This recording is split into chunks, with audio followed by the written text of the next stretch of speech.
Bismillahirrahmanirrahim. Assalamualaikum warahmatullahi wabarakatuh. Waalaikumsalam warahmatullahi wabarakatuh.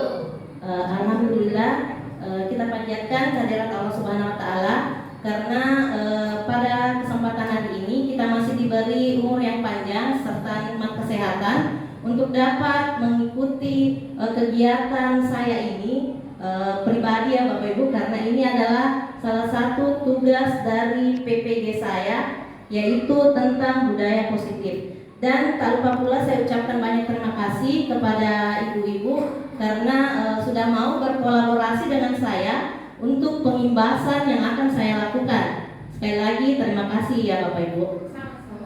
Ya, selanjutnya saya mungkin mulai saja karena ini materinya memang agak padat. Jadi saya akan langsung saja masuk di materinya.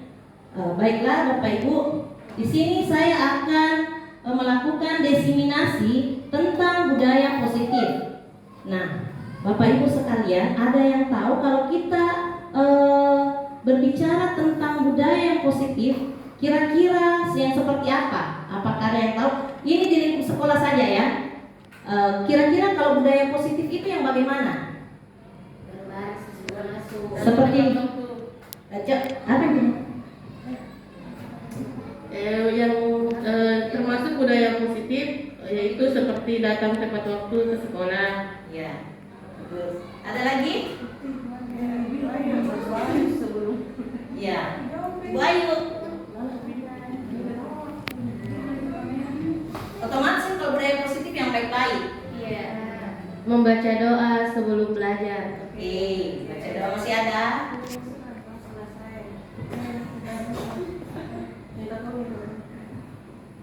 Mengucapkan salam setiap bertemu baik sesama siswa maupun kepada guru. Oke.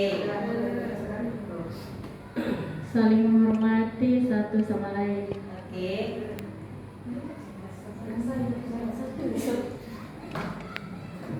Iya, jadi itulah tadi contoh-contoh budaya positif yang mungkin ibu-ibu sudah terapkan di dalam kelas atau di lingkungan sekolah kita ini. Karena yang kita ketahui bahwa budaya positif di sekolah kita ini juga sudah sangat, bagi saya sangat luar biasa. Karena mulai dari pagi itu kita sudah menerapkannya. Contohnya pada saat kita pagi ya, kan di sini gurunya itu masing-masing punya jadwal untuk piket pagi. Nah, piket pagi itu kita gunakan untuk berbaris di depan menyambut anak-anak dan kita saling mengucapkan salam kepada anak-anak. Jadi mulai dari pagi itu kita sudah melakukan yang namanya budaya positif dan itu sudah alhamdulillah sudah lama kita terapkan di sekolah kita ini. Nah, lanjut.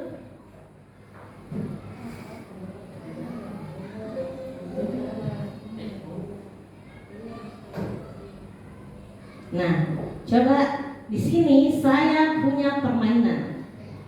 Permainan saya ini adalah cobalah buka. Nah, coba ibu-ibu sekalian kepalkan tangannya.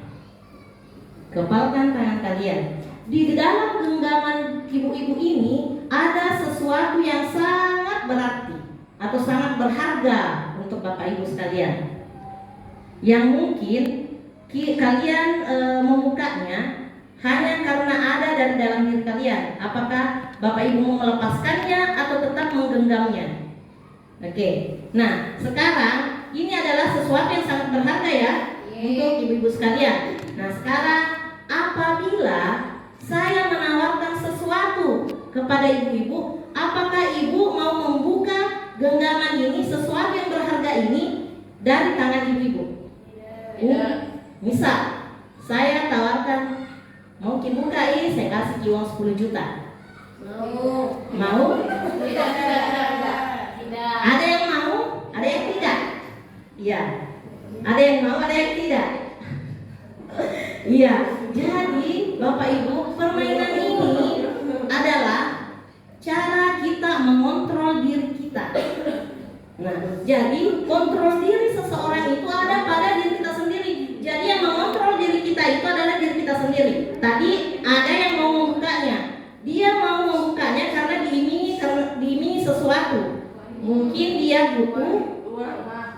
Mungkin memang dia butuh uang. Tadi kan ada yang membuka. Saya menawarkan uang 10 juta. Dia membuka. Kenapa mau dibuka? Karena mungkin dia mempunyai kebutuhan. Mungkin saja itu berharga bagi dia, tapi karena punya sesuatu atau kebutuhan yang mungkin mendesak, jadi dia mau melepaskan sesuatu yang berharga itu.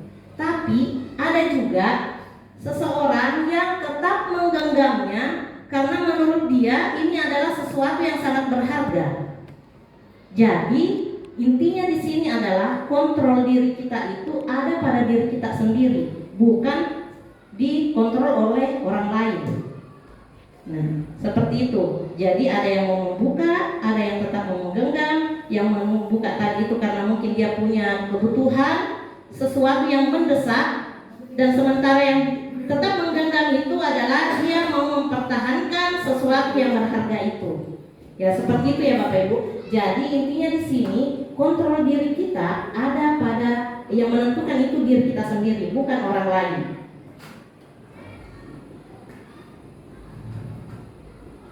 Selanjutnya, materi yang pertama. Kita baru masuk materi ini. Tadi itu cuman anunya Ji. Apa? Iya, semacam esurikinya Ji. Ini baru masuk di materi. Materi yang pertama adalah disiplin positif dan nilai-nilai kebajikan yang universal. Nah, di sini kita akan membahas tentang disiplin-disiplin positif. Nah, ini tadi teori kontrol. Nah, di sini teori kontrol itu banyak sekali yang miskonsepsi tentang teori kontrol ini. Kita sebagai pendidik biasanya atau kadang menganggap bahwa murid itu bisa kita kontrol. Tapi sebenarnya itu bukan kontrol diri untuk siswa kita. Nah, ini adalah miskonsepsi yang mungkin banyak guru-guru terapkan, yang mereka menganggap bahwa kontrol itu kita bisa mengontrol siswa kita. Jadi miskonsepsi tentang makna kontrol adalah yang pertama, ilusi guru mengontrol murid. Itu. Yang kedua, ilusi bahwa semua penguatan positif efektif dan bermanfaat. Jadi tidak selamanya penguatan positif itu efektif dan bermanfaat. Kenapa? Karena kadang-kadang anak-anak itu tertekan dengan apa yang kita buat. Jadi dia itu merasa bahwa saya harus melakukannya walaupun dia merasa tertekan, tapi mereka pasti tetap melakukannya. Kenapa? Karena mungkin dia takut sama gurunya.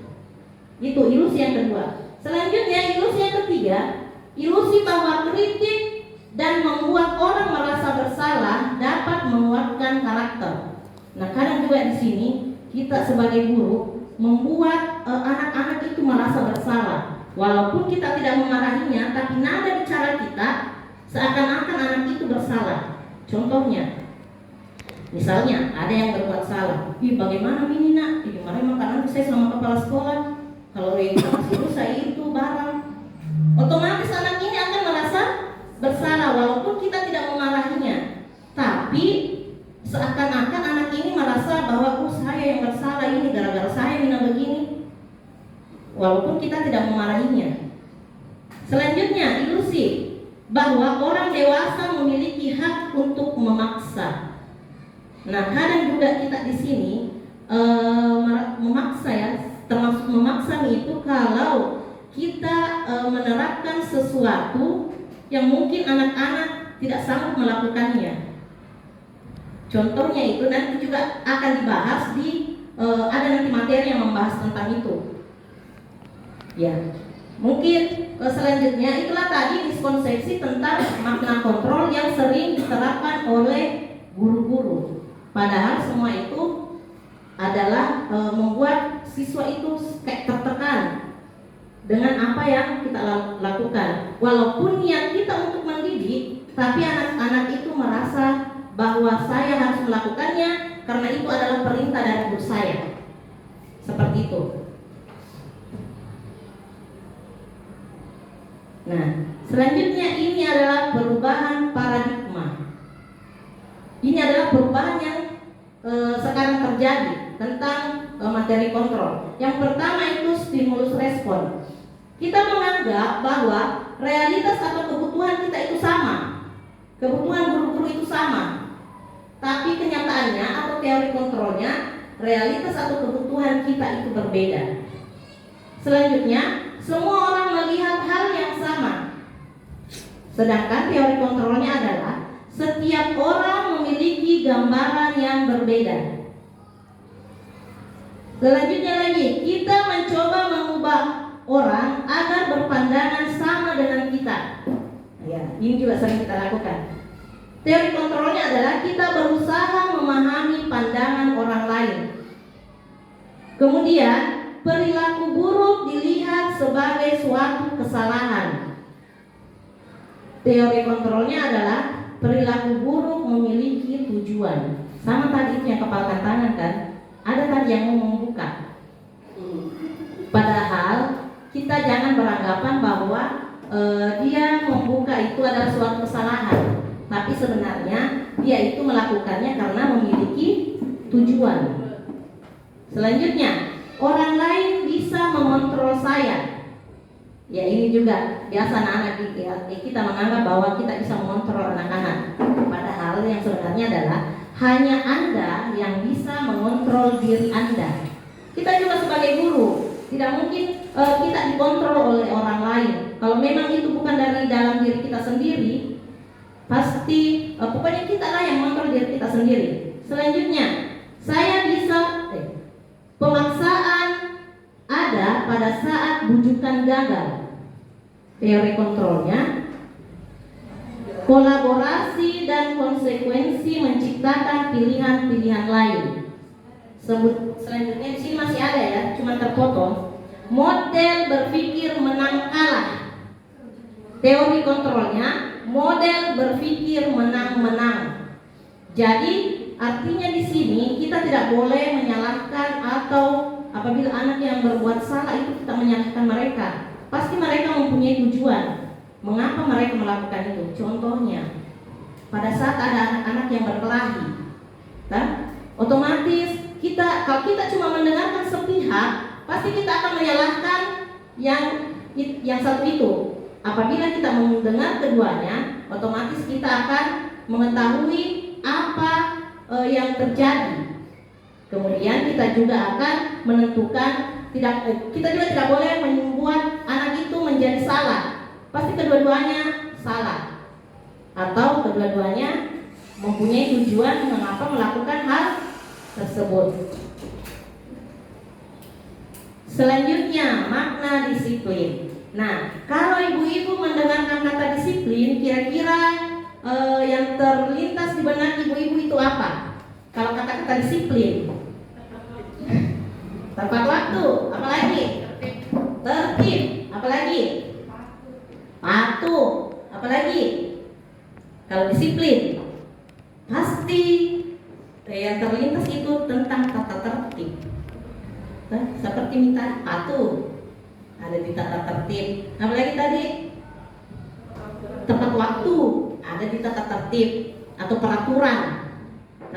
Jadi makna disiplin di sini, kebanyakan orang menghubungkan kata disiplin dengan tata tertib atau peraturan dan hukuman, sehingga kita cenderung menghubungkan kata disiplin dengan ketidaknyamanan.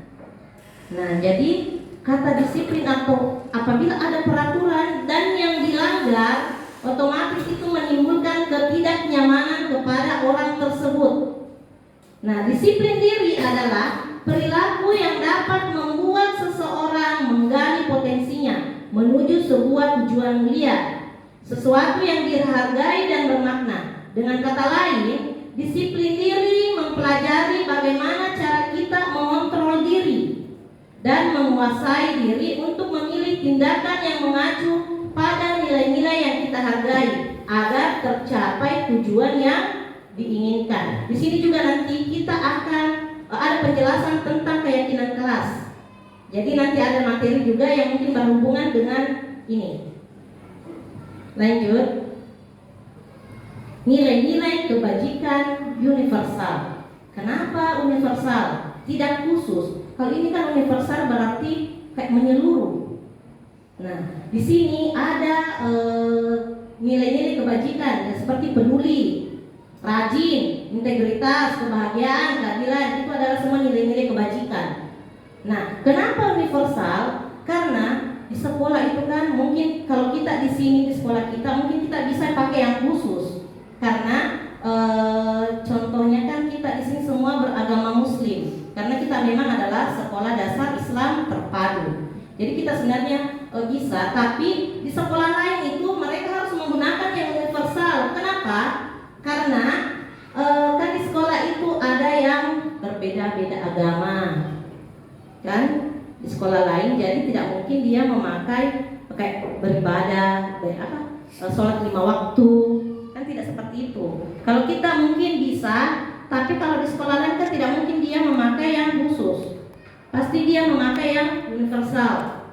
Nah, seperti itu. Jadi, mengapa kita memakai nilai-nilai kebajikan yang universal?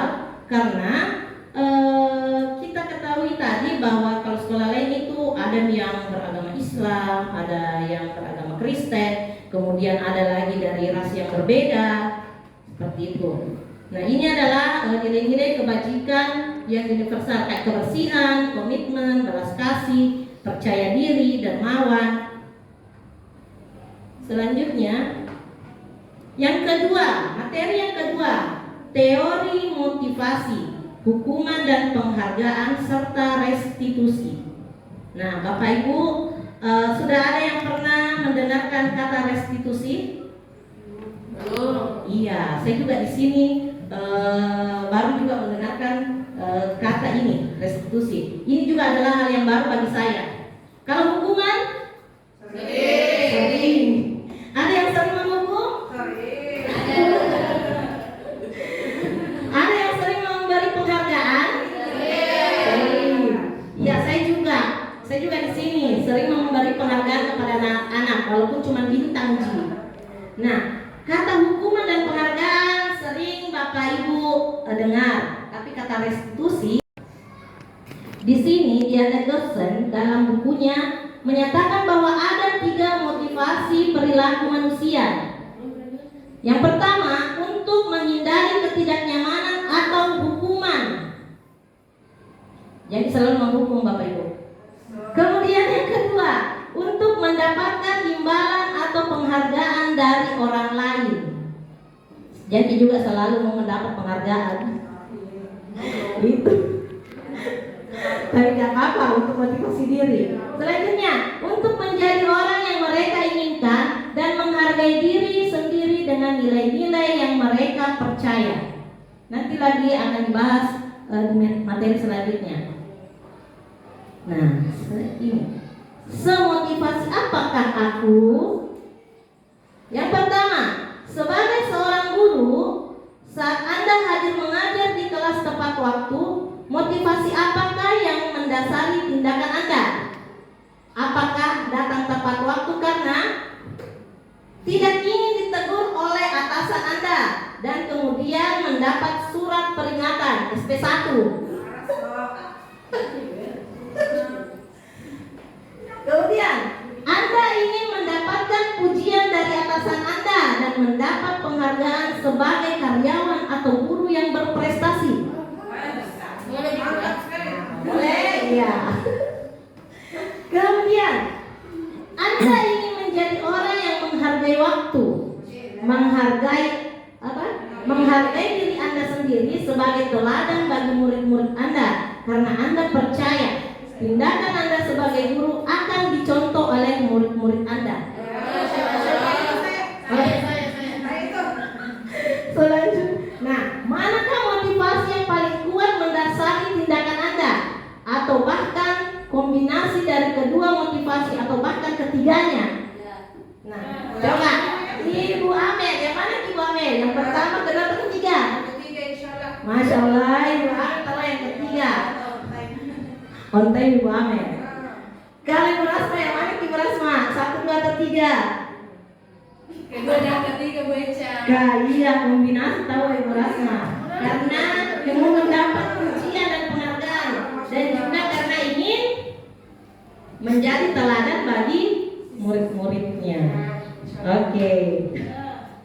Tidak ada yang pertama. Saya juga tidak yang pertama.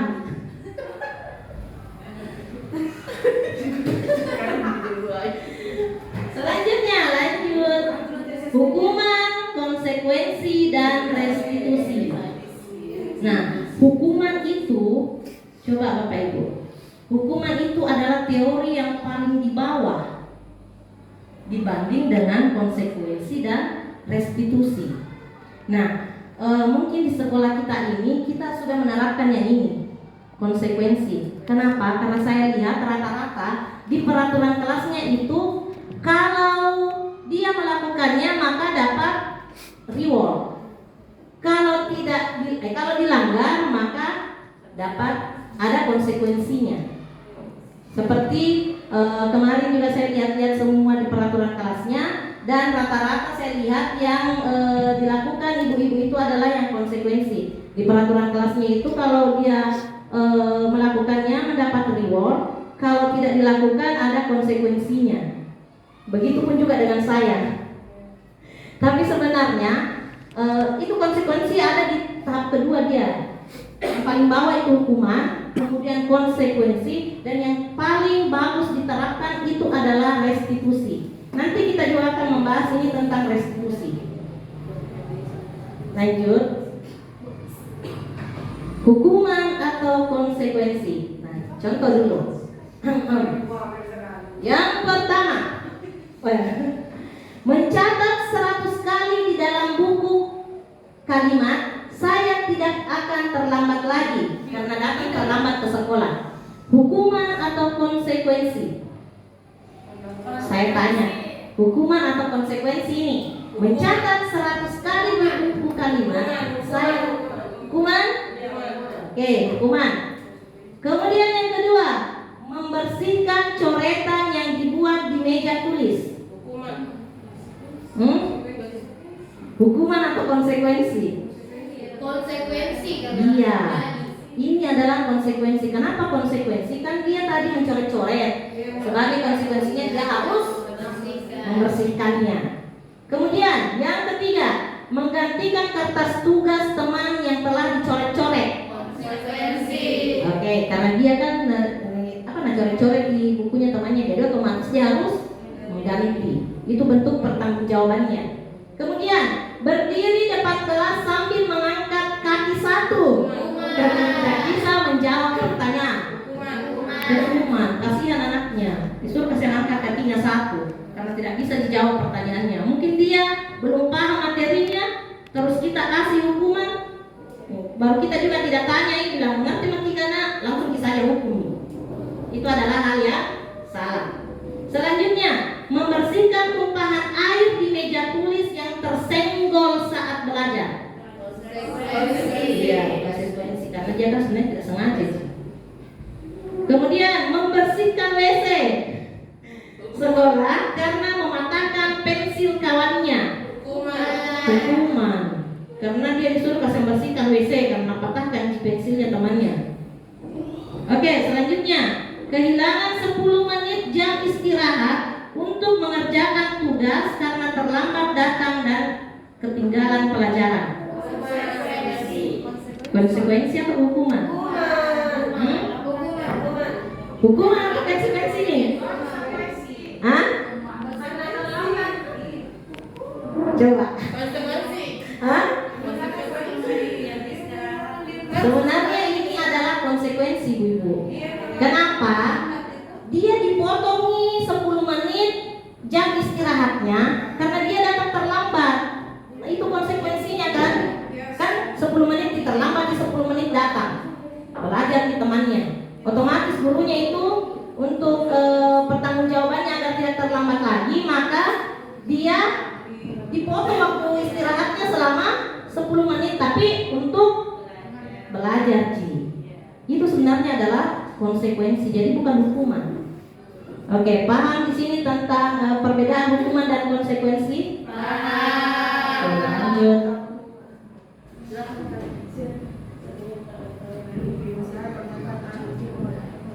Nah, ini lagi ada pernyataan alif kon tentang penghargaan. Dia menyatakan bahwa penghargaan itu tidak efektif. Penghargaan merusak hubungan. Penghargaan mengurangi ketepatan. Penghargaan mematikan kreativitas, dan penghargaan itu menghukum. Nah, di sini kenapa pernyataan ini bahwa penghargaan itu tidak efektif? Ada yang tahu, Ibu? Penghargaan merusak hubungan, penghargaan mengurangi ketepatan, penghargaan mematikan kreativitas. Kenapa? Kenapa penghargaan disebut seperti itu? Ya. Karena Coba. jadi mengapa penghargaan tidak efektif? Karena menurut saya otomatis orang yang mendapatkan penghargaan itu dia akan merasa bangga. Kemudian anak yang lain pasti akan terkucilkan.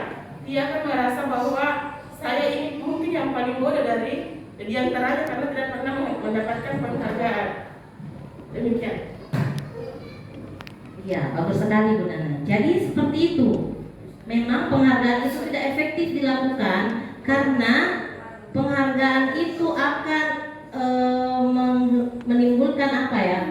Kayak anak-anak itu merasa bahwa dirinya itu kayak tidak berguna itu.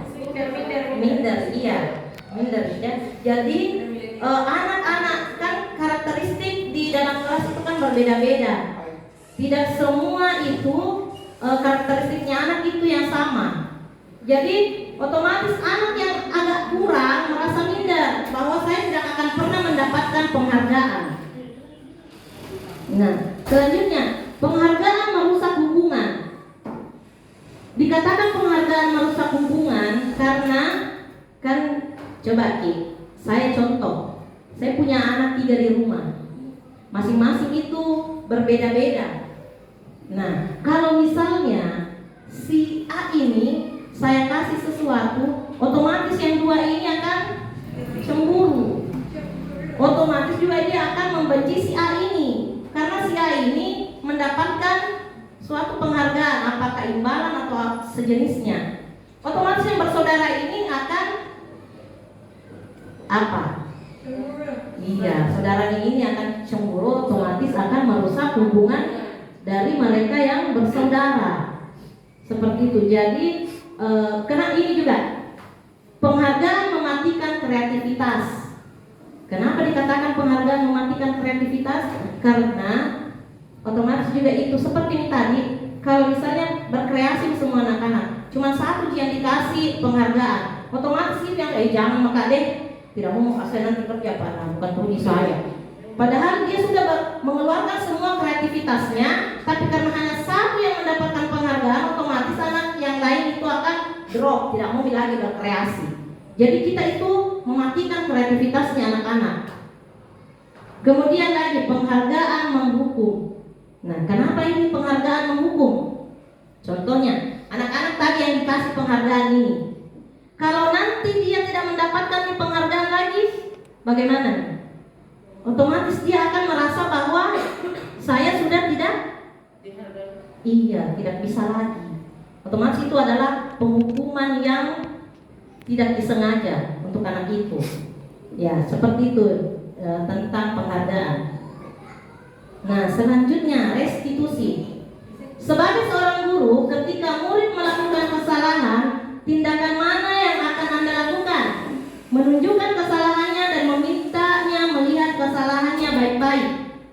Kemudian mengatakan, kamu seharusnya tahu bagaimana kamu seharusnya bertindak. Kemudian mengingatkan murid Anda akan kesalahannya yang sama di waktu sebelumnya. Kemudian bertanya padanya, kenapa kamu melakukan sesuatu yang seharusnya tidak kamu lakukan? Kemudian mengkritik dan mendiamkannya. Nah, Bapak Ibu, restitusi itu adalah apa ya? Apabila ada seorang anak yang melakukan kesalahan, di sini guru berperan bukan sebagai teman juga. Di sini guru bersama-sama dengan siswa itu mencari tahu apa yang memotivasi sehingga anak itu melakukan kesalahan. Kira-kira apa yang menyebabkan sehingga anak itu melakukan kesalahan? Contohnya, ada anak yang datang terlambat. Mungkin dia datang terlambat karena sesuatu hal terjadi di rumahnya. Datang nih tuan anak, ditanya nih, saya sih melakukan restitusi. Datang nih gurunya, kenapa ibu panggil nak? Tahu ibu karena tadi datang terlambat.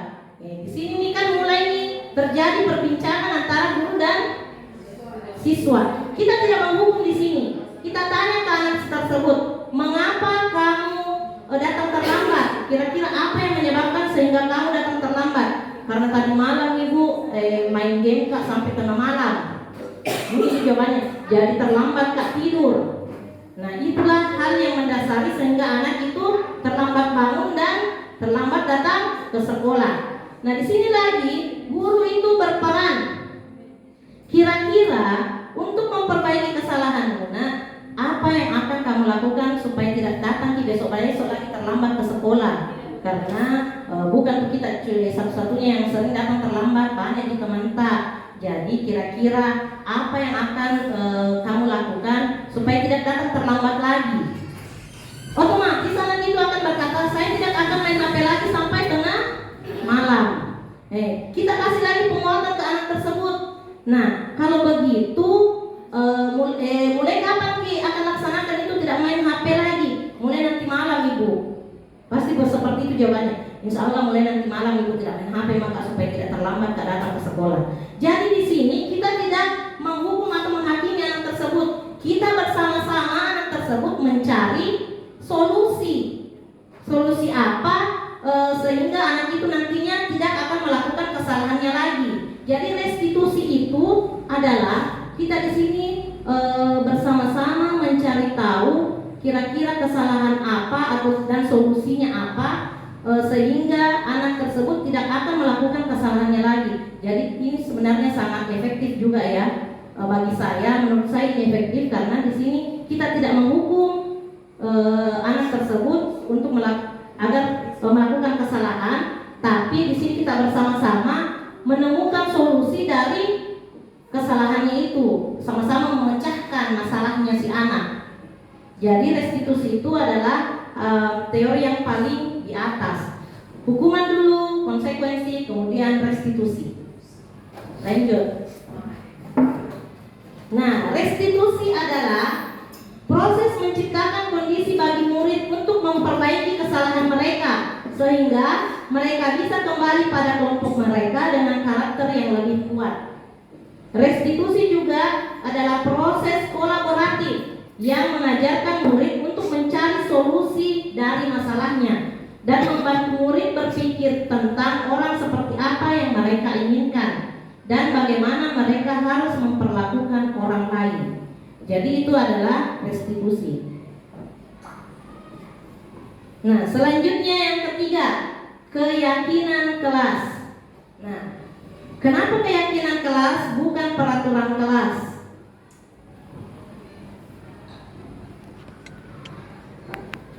Keyakinan kelas. Di sini kita akan beralih dari peraturan kelas ke keyakinan kelas. Mengapa keyakinan kelas? Mengapa bukan peraturan kelas saja? Karena pasti Bapak Ibu di kelasnya ada semua peraturan kelasnya. Yang tertulis di situ peraturan kelas, bukan keyakinan kelas.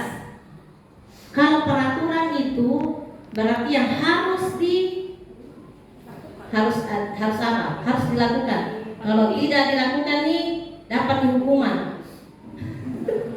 Seperti itu Bapak Ibu. Iya, begitu peraturan kelas tak? Iya.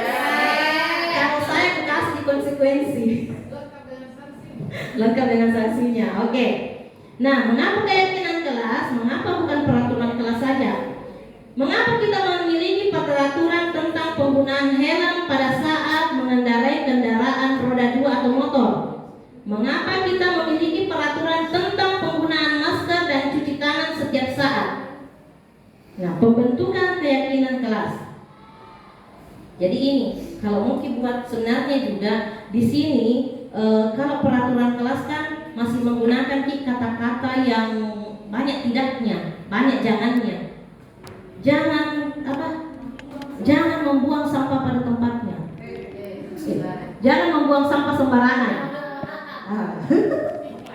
Itu lagi tulis sedikit. Pasti banyak jangannya dan banyak tidaknya. Kalau di keyakinan kelas itu kita membuat kalimat yang positif saja dan tidak terlalu banyak, Ji. Bisa saja 3 tapi kena di semua. Nah, pembentukan keyakinan kelas. Keyakinan kelas bersifat abstrak daripada peraturan. Kalau peraturan itu ke satu arah, Ji. Maksudnya jangan membuang sampah. Seperti itu di satu, Ji. Kalau di keyakinan kelas mungkin ada 2 yang bisa dia kena. Nanti ada juga materinya itu. Kemudian keyakinan kelas berupa pernyataan-pernyataan yang universal. Kemudian lagi pernyataan keyakinan kelas berupa kalimat positif. Misalnya saling menghargai, saling menghormati. Kemudian tidak terlalu banyak agar mudah diingat dan dipahami. Selanjutnya, semua warga kelas sebaiknya ikut berkontribusi dalam pembuatannya dan bersedia meninjau kembali keyakinan kelas dari waktu ke waktu. Ya seperti juga kita kan, kalau buat kemarin peraturan kelas, pasti ada kesepakatan antara murid dan siswanya. Jadi kita juga tidak asal buat peraturan, harus disepakati. Jangan gurunya saja yang buat, Oke? Atau ada yang gurunya buat sendiri, tidak sepakati teman siswanya. Nah, ini contoh keyakinan kelas. Keyakinan kelas 1 ini. Ini contoh keyakinan kelas 5. Setiap anggota kelas perlu belajar. Otomatis kalau perlu belajar itu tidak lari-lari nih, jangan cuma satu. Tidak boleh bermain di dalam kelas. Perhatikan ajaran ibu guru. Kalau bilang di setiap anggota kelas perlu belajar, otomatis kena itu semua.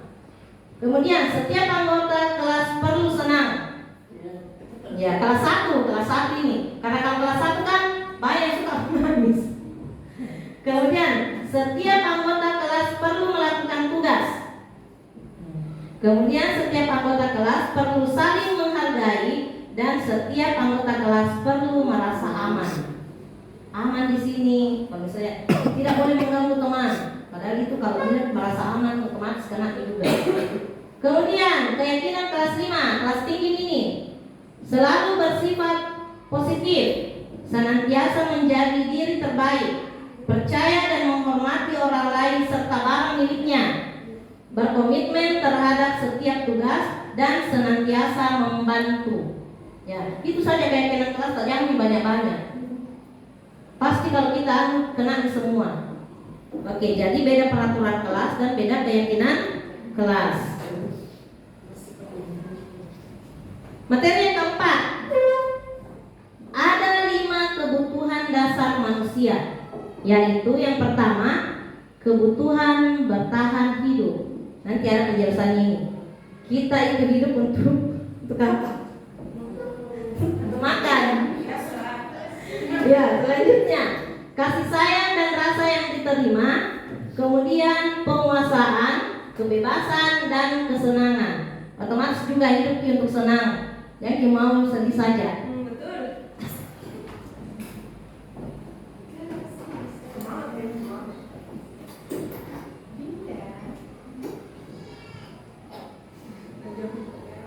Nah, di sini ada tentang Dinda. Jadi tadi itu sebenarnya ada. Nah, kebutuhan bertahan hidup itu tadi misalnya makan, minum, itu kan bertahan hidup. Kemudian kasih sayang dan rasa yang diterima, kebutuhan untuk diterima, untuk disayangi, contohnya di keluarga. Nah, selanjutnya penguasaan, kebutuhan pengakuan atas kemampuan dan kebebasan, kebutuhan akan pilihan, kesenangan, kebutuhan untuk merasa senang. Di sini ada nanti sedikit ini. Dinda seorang anak kelas 3 SD. Coba kira-kira kebutuhan apa yang sedang dibutuhkan oleh Dinda? Dinda seorang anak kelas 3 SD. Begitu tiba di rumah, sepulang dari sekolah, menangis dan mengadu pada ibunya bahwa dia benci pada Ibu Rani, gurunya. Menurut Anda, kebutuhan apa yang berusaha dipenuhi oleh Dinda? Jika jawabannya seperti ini.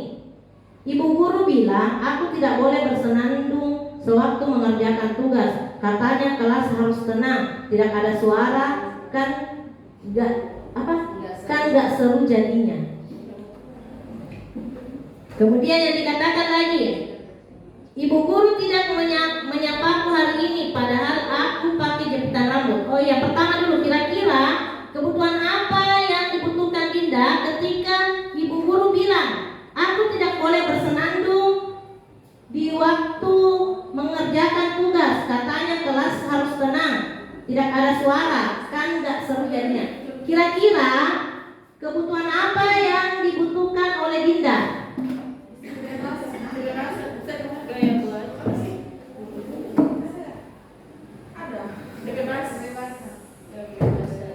Bidang tadi Dinda waktunya mengajar di mau menyanyi. Padahal gurunya bilang jangan. Itu adalah dia mau kebutuhan merasa senang, karena dia kan senang bernyanyi. Oke, mulai dipahami Bu Amel. Kemudian yang kedua, ibu guru tidak menyapaku hari ini, padahal aku pakai jepit rambut baru. Kasih sayang. Apa? Iya, kasih sayang, karena dia merasa ini diperhatikan. Mau diperhatikan pakai jepit rambut, tapi tidak diampani sama gurunya. Anak kelas 1 banyak seperti ini. Jadi kalau ada sesuatu kelas rendah pakai ada sesuatu anu gitu. Karena biasa itu nanti mamanya tidak nahan kayak ibu guru tadi. Padahal pakai maka jepit rambut, pakai maka sepatu baru. Rata-rata itu di kelas 1. Kemudian aku bosan. Masa belajarnya cuma begitu saja. Dengarin ibu guru aja. Nah, kira-kira dia di sini merasa bosan dengan pembelajaran ibu gurunya. Kira-kira kebebasan apa yang kebutuhan apa yang ingin dilakukan oleh Dinda? Apa?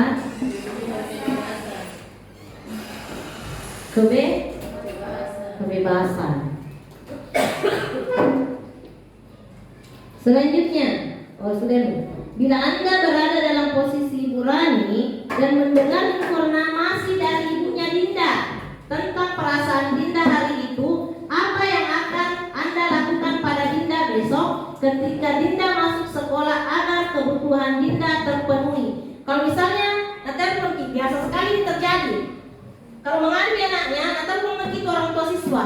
Ibu, tadi Dinda bilang begini, tidak diperhatikan katanya karena tidak pakai ini. Ada yang bilang, ibu bosan dengan belajarnya begitu. Nah, di sini sebagai seorang guru, kira-kira apa yang akan Anda lakukan kepada Dinda besoknya? Apa kalau misalnya nanti kini hari mamanya Dinda, nantinya bilang begini tadi Dinda. Kira-kira apa yang Bapak Ibu lakukan ke Dinda besoknya? Misalnya tadi yang pertama pakai jepit rambut. Kira-kira apa yang akan Ibu lakukan lagi besoknya? Iya, dipuji nih. Iya, Ibu Ame bilang dipuji nih Dinda karena tanya bilang cantik jepit rambutnya. Ya otomatis kita sebagai guru akan melakukan hal itu. Karena kita di sini berusaha untuk memenuhi kebutuhan si murid ini. Nah, seperti itu. Jadi sebenarnya di sini kita itu orang tua juga di rumah, jadi harus berpihak pada murid.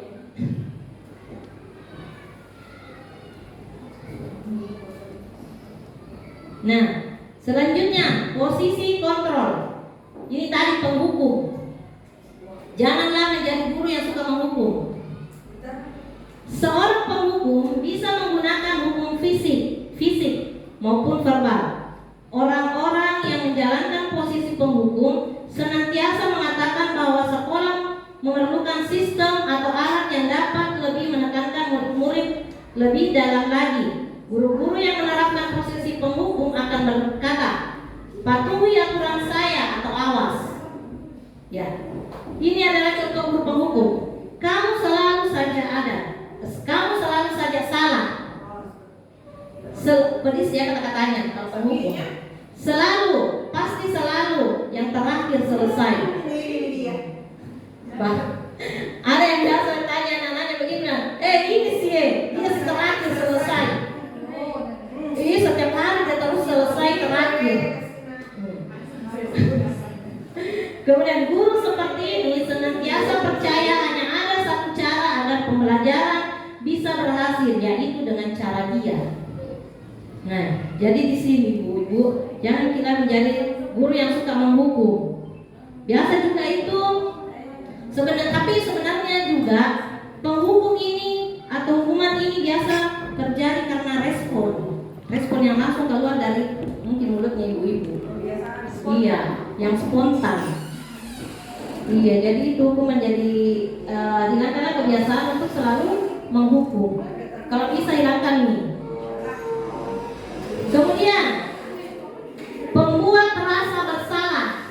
Ya, ini juga pada posisi ini biasanya guru akan bersuara lebih lembut. Ya, ini tadi yang saya katakan. Memang kita sebenarnya lembut berbicara, tapi pembuat rasa bersalah akan menggunakan keheningan yang membuat orang lain merasa tidak nyaman, bersalah atau rendah diri. Kata-kata yang keluar dengan lembut akan seperti ini. Ini sebenarnya lembut ya, lembut sekali caranya bicara, tapi sebenarnya memberikan ketidaknyamanan kepada siswa. Ibu sangat kecewa sekali dengan kamu. Memang tidak agar-agar tapi kena sekali ke anak. Ibu sangat kecewa sekali dengan kamu. Pasti begitu nada. Kemudian berapa kali bapak harus memberitahu kamu ya? Kayaknya nanti kita pojokkan. Kemudian gimana coba kalau orang tua kamu tahu kamu berbuat begini? Kemudian di posisi ini murid akan memiliki penilaian diri yang buruk tentang diri mereka. Murid merasa tidak berharga dan telah mengecewakan orang-orang yang disayanginya. Karena sebenarnya itu murid-murid sayangi ibu-ibu. Jadi dengan membuat mereka merasa bersalah, siswa ini akan kecewa karena kecewakan gurunya. Selanjutnya, ini juga teman. Teori kontrol yang ketiga adalah teman. Nah, posisi teman pada guru bisa negatif atau positif. Banyak juga di sini guru yang menganggap siswanya itu adalah temannya. Nah, positif di sini berupa hubungan baik yang terjalin antara guru dan murid. Guru di posisi teman menggunakan hubungan baik dan humor untuk mempengaruhi seseorang. Mereka akan berkata, ayo bantulah demi bapak ya. Biasa di sini kayak teman tidak saja diajak bicara. Kemudian lagi, ayo ingat, tidak bantu bapak selama ini. Ayo ingat tidak. Ayo ingat tidak bantuan bapak selama ini. Kemudian, ya sudah, kali ini tidak apa-apa, nanti ibu bantu bereskan. Hal negatif dari posisi teman yang mungkin timbul adalah murid hanya akan bertindak untuk guru tertentu dan tidak untuk guru lainnya. Murid akan tergantung pada guru tersebut. Nah, kalau dianggap kayak teman itu murid, otomatis murid ini akan melakukan sesuatu hal hanya untuk guru itu, tidak kepada guru yang lain. Kemudian murid ini juga akan bergantung kepada guru itu. Guru itu terus saja. Biarpun naik kelas ini tetap itu saja yang karena dia menganggap bahwa guru itu adalah teman saya. Selanjutnya pemantau. Nah, ini juga pemantau. Ya, bagaimana ini pemantau ibu? Iya, yang selalu pemantau begini nih. Oh ya, ke situ. Oh, lagi itu. Dari kejauhan kalian lihat begini. Oh, lagi bikin kesalahan. Nah, cara tuh itu namanya pemantau. Memantau berarti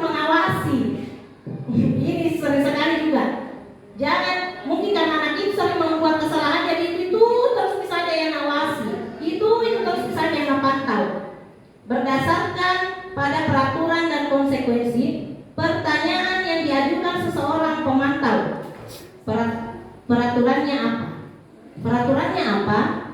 Kan biasa dari berbuat sih. Kira-kira apa peraturan kelas tak?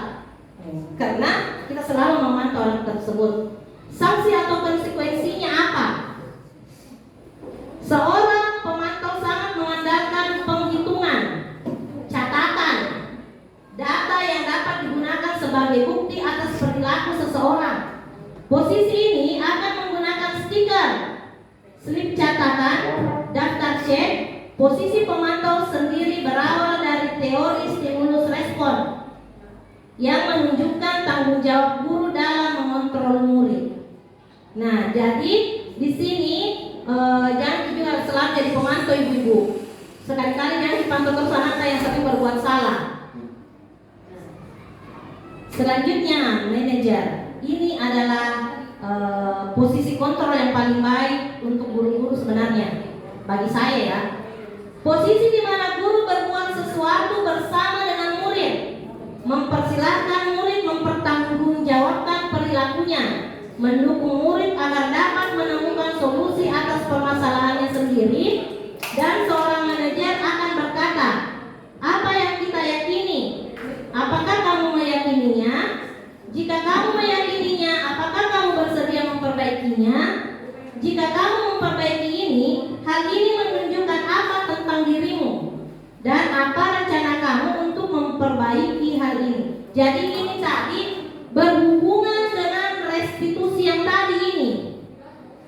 Jadi di sini apabila kita menggunakan segitiga restitusi, kita di sini guru bertindak sebagai manajer, di mana kita bersama-sama dengan siswa mencari dari solusi permasalahannya atau kesalahannya itu.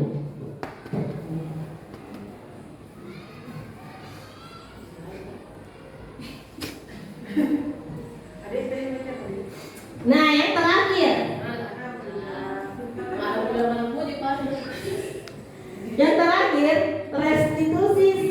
restitusi dan segitiga restitusi. Jadi ada juga itu segitiga restitusinya. Nah, ada 3 tahapan restitusi. Langkah yang pertama dan teori kontrolnya. Yang pertama, menstabilkan identitas, itu langkah-langkahnya. Yang kedua, validasi tindakan yang salah. Kemudian, menanyakan keyakinan kelas. Selanjutnya, teori kontrolnya. Jika kita menstabilkan identitas, kita semua akan melakukan hal terbaik yang bisa kita lakukan. Nah, di sini menstabilkan identitas sebenarnya ditanya ya anak-anak, kenapa Ki bisa begitu? Bukan cuma kita, Jina. Iya.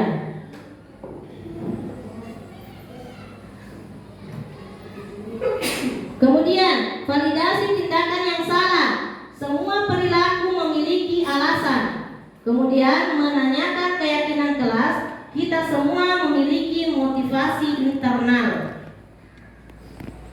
Selanjutnya, nah ini adalah contoh segitiga restitusi. Bisa Bapak Ibu lihat berbentuk segitiga karena memang segitiga restitusi. Ini menstabilkan identitasnya ini. Validasi. Jadi tiap kali terbalik-kali ini guna yang ini dulu kita lakukan baru ini. Harus tadi mengikuti langkah-langkahnya. Validasi tindakan identitas dulu, menstabilkan identitas, baru validasi tindakan yang salah, kemudian menanyakan keyakinan. Oke, yang bertukar-tukar tidak cocok itu kalau mau tukar-tukar nih.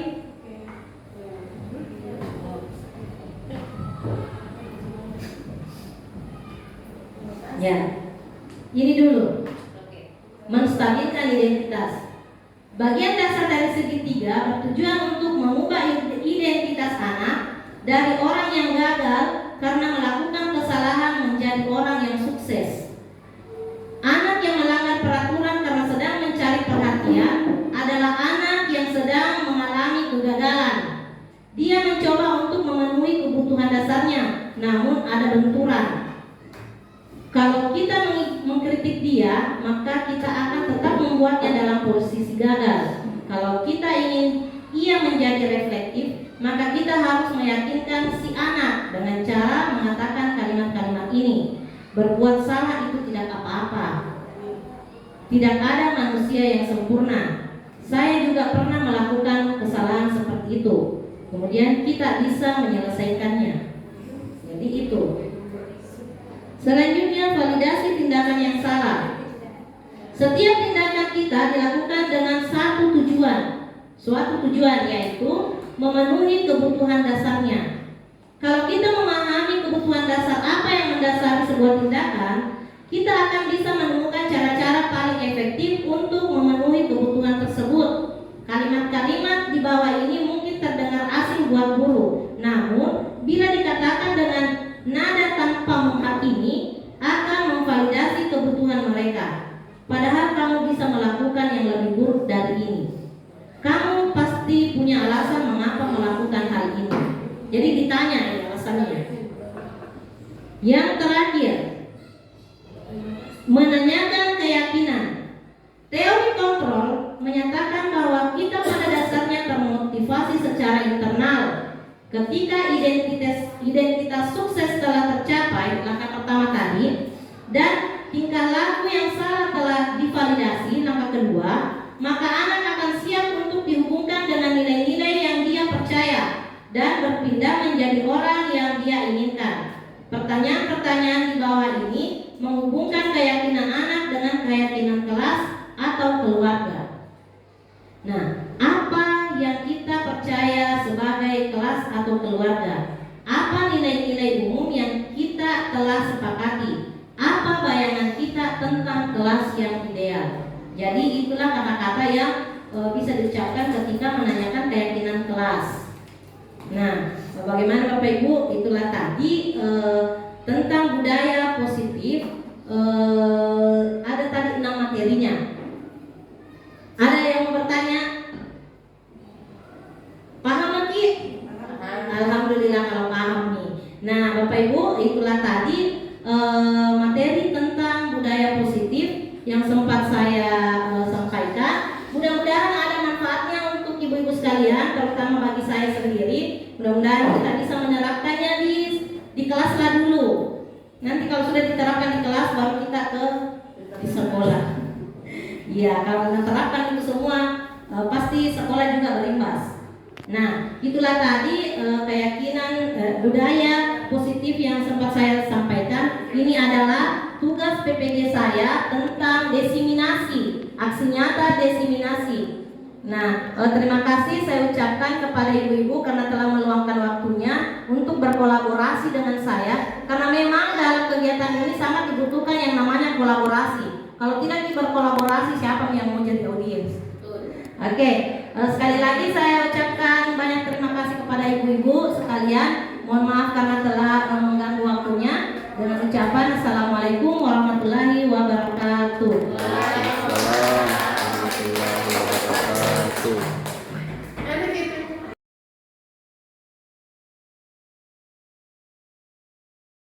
Perhatian, saya. Perhatian, saya. Anak soleh.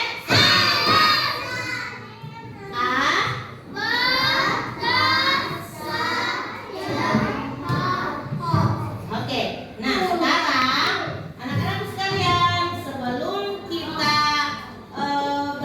berlanjut lebih jauh lagi, sebelum kita belajar juga, alangkah baiknya kalau kita membuat keyakinan kelas dulu. Karena ibu lihat kalau tidak ada keyakinan kelas di dalam kelas, banyak yang sembarang maunya saja di dalam kelas. Jadi ingat, kan ada yang bilang tidak boleh buang sampah sembarangan. Kita harus saling menghargai, saling menghormati. Pokoknya seperti peraturan kelas, tapi ini bukan peraturan kelas, tapi keyakinan kelas. Oke, ibu akan bagikan apa ini? No, kertas. Silahkan menulis keyakinan kelas di dalam sini. Kemudian nanti kita tempel, lalu kita satukan. Kira-kira keyakinan kelas apa yang bagus untuk kita terapkan di dalam kelas kita ini. Oke? Jadi ibu bagikan stick note masing-masing satu orang dan masing-masing menuliskan kira-kira keyakinan kelas apa. Oke? Ibu bagikan. Kembali sini teman.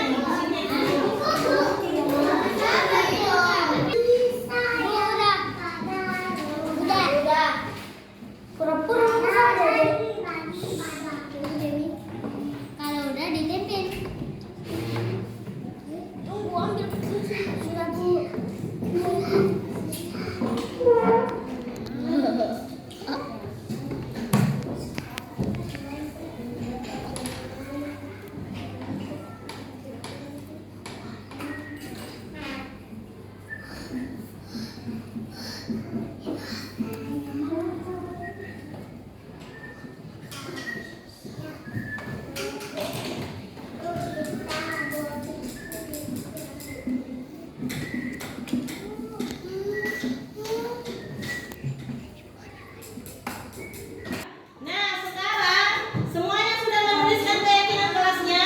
Sudah. Oke, jadi masing-masing punya kira-kira apa keyakinan kelas yang akan kita sepakati.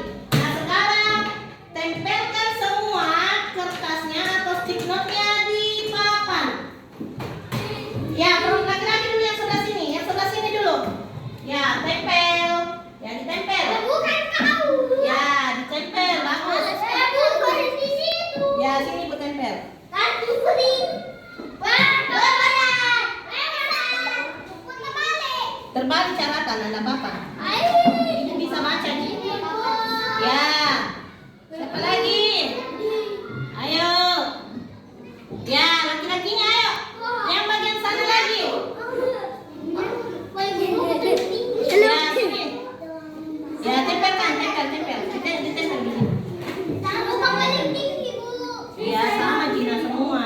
Oke. Siapa lagi? Abdul, ayo duduk Abdul.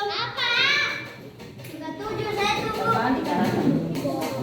Oke, ayo duduk. Sekarang perempuannya.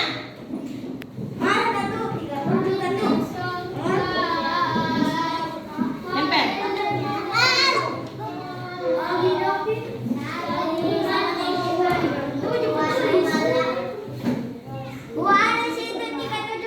Iya.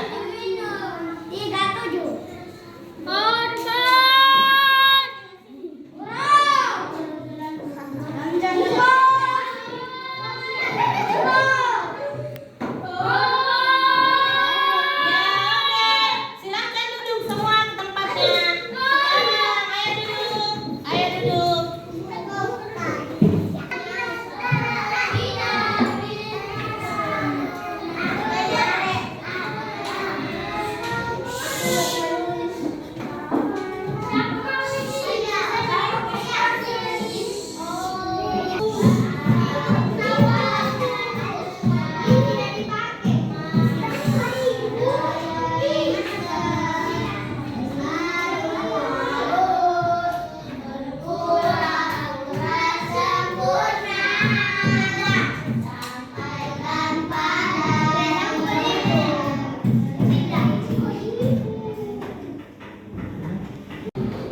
Oke, nah sekarang Ibu telah membuat keyakinan kelas yang kita telah sepakati bersama. Tadi semuanya sudah menulis keyakinan kelas di papan tulis, kemudian Ibu rangkum dan hasilnya seperti ini. Ini akan kita tanda tangani. Berarti kalau sudah kita tanda tangan, berarti ini sudah sah menjadi keyakinan kelas 1 Ibnu Sina. Semuanya nanti bergilir tampil ke depan untuk menandatangani keyakinan kelas kita ini. Oke, kita mulai dari Afnan. Ayo Afnan, silakan tanda tangan Afnan. Maju Afnan. Ya, tanda tangan terserah di mana Afnan. Tanda tangan Afnan. Tanda tangannya di sini. Ditulis dulu. Radit naik. Ya, Rafif naik. Rafif. Ya. Ya, sini lagi. Ya, tulis nama Radit. Tanda tangan Radit. Sini Ki. Sini Ki nah. Kita. Ya, tulis tanda tangan.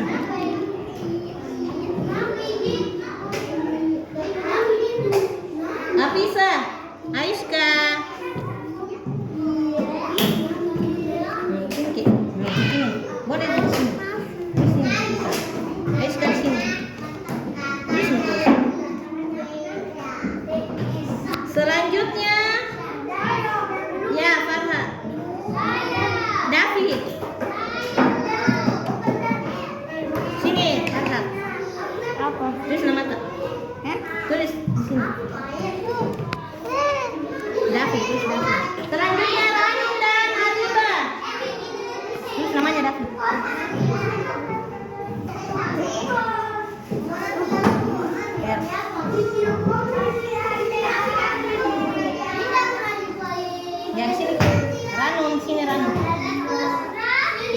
anu